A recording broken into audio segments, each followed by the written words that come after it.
అందరికీ నమస్కారం. భగవాన్ శ్రీ రమణ మహర్షుల దివ్య జీవిత మకరందం 57వ రోజుకి స్వాగతం. 6వ ప్రకరణం సమత్వము. జ్ఞానికి ముఖ్యమైన గుర్తు సమత్వమని, సమత్వం ఆధ్యాత్మిక విద్యకు మొదలు చివరు కూడా అని భగవాన్ అనేవారు. శ్రీ భగవాన్ అన్ని వర్ణాల వారిని, మతాల వారిని సమదృష్టితో చూసేవారు. కానీ ఎవరైనా పట్టింపు ఉన్నవారుంటే వారిని మాత్రం బలవంత పెట్టేవారు కాదు. భోజనశాలలో బ్రాహ్మణులకు కూడా కనబడేటట్లుగా బ్రాహ్మణేతర పంక్తిలోనే శ్రీ భగవానులు కూర్చునేవారు. భగవానులు తమకు ఏ విషయంలో ప్రత్యేకత చూపించినా సహించేవారు కాదు. తనకిచ్చేది అందరికీ ఉంటేనే గ్రహించేవారు. వడ్డనలో వారికి ఎక్కువ వడ్డించబోయి చీవాట్లు తిన్నవారెందరో ఉన్నారు. నియమాల కోసం అనవసరంగా భక్తులకు కష్టం కలిగించటం వారికి ఇష్టం ఉండేది కాదు. శ్రీవారి సమత్వంలో జంతువులు అని, మనుష్యులు అని భేదం లేదు. వారి వర్తనలలో సర్వసమత్వం సదా కనిపించేది. సమత్వ దృష్టియే జ్ఞానుల స్వభావం. శ్రీ రమణ భగవానుల దృష్టిలో వేష భాషలకు, ధనానికి, పదవులకు ఎంతమాత్రం విలువ లేదు. సమత్వ దృష్టియే శ్రీ రమణులలోని ప్రత్యేకత అని శ్రీ నిర్విషయానంద స్వామి అన్నారు. శ్రీ రమణ భగవాన్ చూపించినంతటి సమత్వాన్ని ఇప్పటికీ భూమండలం మీద అవతరించిన ఏ ఋషి చూపించలేదు అని శ్రీ ఆచార్య వినోబా భావే పేర్కొన్నారు. ఇది 100కి 100 పాళ్ళు సత్యము అనుట ఎంతమాత్రం అతిశయోక్తి కాదు. శ్రీ రమణ భగవానుల సర్వసమత్వం వెల్లడి చేసే కొన్ని సంఘటనలు చూద్దాం. ఒక రోజున భగవాన్ కొండ దిగి ఆశ్రమానికి వస్తున్నారు. వారి వెంటనున్న కుక్క కొండ మీద ఉడతను పట్టుకోబోయింది. భగవాను ఆ కుక్కను కర్రతో అదిలించబోయారు. అంతలో చేతికర్ర జారి పడిపోయారు. మెడమీది ఎముక విరిగిపోయింది.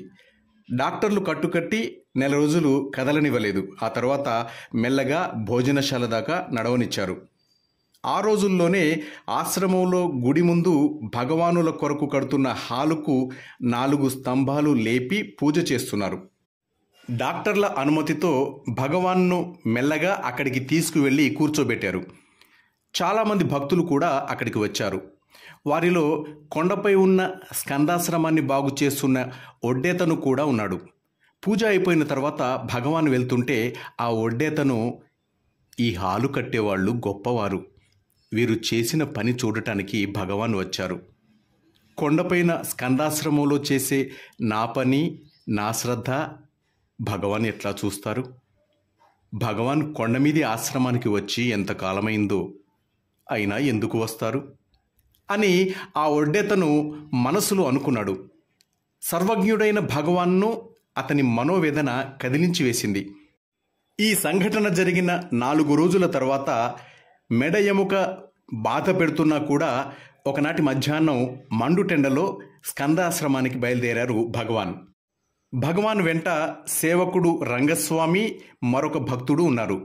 నీరసంతో ఉండటం మూలాన కూలబడి చేతులతో పాకుతున్నారు భగవాన్. తోడుగా ఉన్నవారు చెరోపక్క పట్టుకున్నారు. మొత్తానికి 3 గంటల సమయానికి స్కందాశ్రమం చేరుకున్నారు. భగవాన్ అలసిపోయి ఉన్నందువల్ల అక్కడి అరుగు మీద సొమ్మసిల్లి బోర్లా పడుకున్నారు. ఆ సమయంలో ఆశ్రమంలో ఆ ఒడ్డెతను గోడలకు సున్నాలు వేస్తూ ఆశ్రమాన్ని శుభ్రం చేస్తున్నాడు. అతడు భగవాన్ను చూసి సంభ్రమాశ్చర్యాలలో మునిగిపోయాడు. భగవాన్కు భక్తిపూర్వకంగా నమస్కరించి, ఎంత పుణ్యదినం! కరుణామూర్తి అయిన భగవాన్ కొండపైకి వచ్చి నాకు దర్శనమిస్తున్నారు అని ఆనందంతో ఉక్కిరి బిక్కిరయ్యాడు. అతను కొండ దిగి భగవాన్ కోసం తినడానికి ఏమైనా తెస్తాను అన్నాడు. కానీ భగవాన్ అతన్ని ఆపి, నీ ముంతలో ఏమీ కూళ్ళు లేవా అని అడిగారు. కూళ్ళు అంటే అంబలి అని అర్థం. అతను మధ్యాహ్నమే అంతా తాగివేయటం చేత ఏమీ లేదు అన్నాడు. అప్పుడు భగవాన్ ఆ ముంతలో ఎండిపోయి పక్కలకి అంటుకొని ఉన్న ఆ అంబలి కూళ్ళని నీళ్లలో తడిపి కడిగి తెప్పించుకొని ఆ నీళ్లను తాగారు. కొంచెం తెప్పరిల్లి భగవాన్ ఆ ఒడ్డెతనితో ఈ విధంగా అన్నారు, నీకోసమేరా వచ్చాను, నీ ప్రార్థనే నన్ను లాక్కొచ్చింది అన్నారు. ఆ మాటలకు అతడు ఆనందంతో పొంగిపోయాడు. ఈ సంఘటన భగవానుల సర్వజ్ఞతకు, భక్తవత్సలతకు ఒక గొప్ప నిదర్శనం. అంతేకాక అతని ఎంగిలి ముంతలోని ఎండిపోయిన కూళ్లను నీటితో తడిపి ఆ నీళ్లను తాగటం శ్రీవారి సమత్వానికి పతాక వంటిది. భగవాన్ సమత్వానికి సంబంధించిన మరొక సన్నివేశాన్ని చూద్దాం. ఒకరోజు భగవాన్ భక్తులతో కలిసి గిరి ప్రదక్షిణ చేస్తున్నారు. ఆడి అన్నామల సమీపించగానే రోడ్డుకు అడ్డంగా తొలగి అతి తొందరగా నడుస్తున్నారు భగవాన్. భక్తులు కూడా వారి వెంట వెళ్ళారు. ఆ దోవన అరఫర్లాంగు దూరంలో ఒక కోనేరు ఉంది. ఆ కోనేటి ఒడ్డున ఉన్న ఒక వటవృక్షం కింద ఒక వృద్ధ కాపు గొంగడి కప్పుకొని ఒక ముంత ముందుంచుకొని కూర్చున్నాడు. భగవాన్ అతన్ని చూసి, ఏమీ, ఎక్కడా జాడలేదే, పాడి పంటలు బాగున్నాయా, పిల్లలు సుఖమే కదా అంటూ ఆ ముంత ఏమిటోయ్ అన్నారు. ఆ కాపు చేతులు నలుపుకుంటూ, ఏమీ లేదు స్వామి, మీరు వస్తున్నారని తెలిసింది, ఏమైనా తెద్దామంటే ఇంట్లో ఏమీ లేవు, మా ఆడదాన్ని అడిగితే కుండలో కూడు దండిగా ఉంది, తీసుకెళ్ళు అంది. ఏం చెయ్యాలో తోచక ఇంత ముద్ద ఈ ముంతలో పెట్టుకుని వచ్చాను. ఎదురుగా వచ్చి ఇచ్చేందుకు సిగ్గనిపించి ఇక్కడ కూర్చున్నాను స్వామి అన్నాడు. భగవాన్ సంతోషంతో, అరేరే కూడా, భేష్, సిగ్గెందుకోయ్, అది చాలా మంచిది, ఏది ఇట్లా తే అంటూ అతను సంకోచిస్తుంటే తాను ఆ ముంత అందుకున్నారు. ఆ చెట్టు కిందన కూర్చుని భక్తులతో, మనం తెచ్చిన సామానంతా దింపండయ్యా అన్నారు. వెంటనే ఒక కళాయి పాత్ర తీసి ఆ కూడు కొంత దాంట్లో వేశారు. నీళ్లు పోసి బాగా పిసికి వారు తెచ్చిన సామాగ్రిలో మిగిలిన నిమ్మకాయలు తరిగి ఆ కూడులో పిండారు. తర్వాత మజ్జిగ పోసి ద్రవ పదార్థంగా చేశారు.